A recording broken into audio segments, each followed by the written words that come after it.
టోటల్గా ఇండైరెక్ట్గా ఆల్రెడీ దోపిడీ జరుగుతూ ఉన్నది అని చెప్పేసి కూడా ఆల్రెడీ వేణుగోపాల్ గారు ఆల్రెడీ వీళ్ళందరికీ కూడా సొరకలు పెట్టినట్టు కూడా తెలిసింది.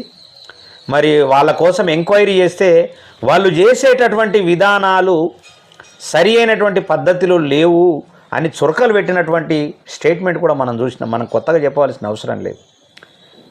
అంటే ముఖ్యమంత్రి గారి మాట వినకుండా ముఖ్యమంత్రి దారి, మంత్రుల దారి అంటే ఎవరి దారి వాళ్ళది తెలంగాణను దోచుకోవటాని కోసం, వాటన్నిట్లకు దోచుకోవటాని కోసము సుందరీకరణ చేస్తాము,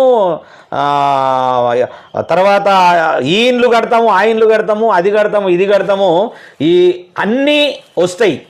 కానీ ఆరోగ్యశ్రీకి మాత్రం రావు డబ్బులు. ఆరోగ్యశ్రీ ఎందుకు ఆఫ్ చేసిర్రు అని చెప్పేసి అడిగితే అవును గత ప్రభుత్వం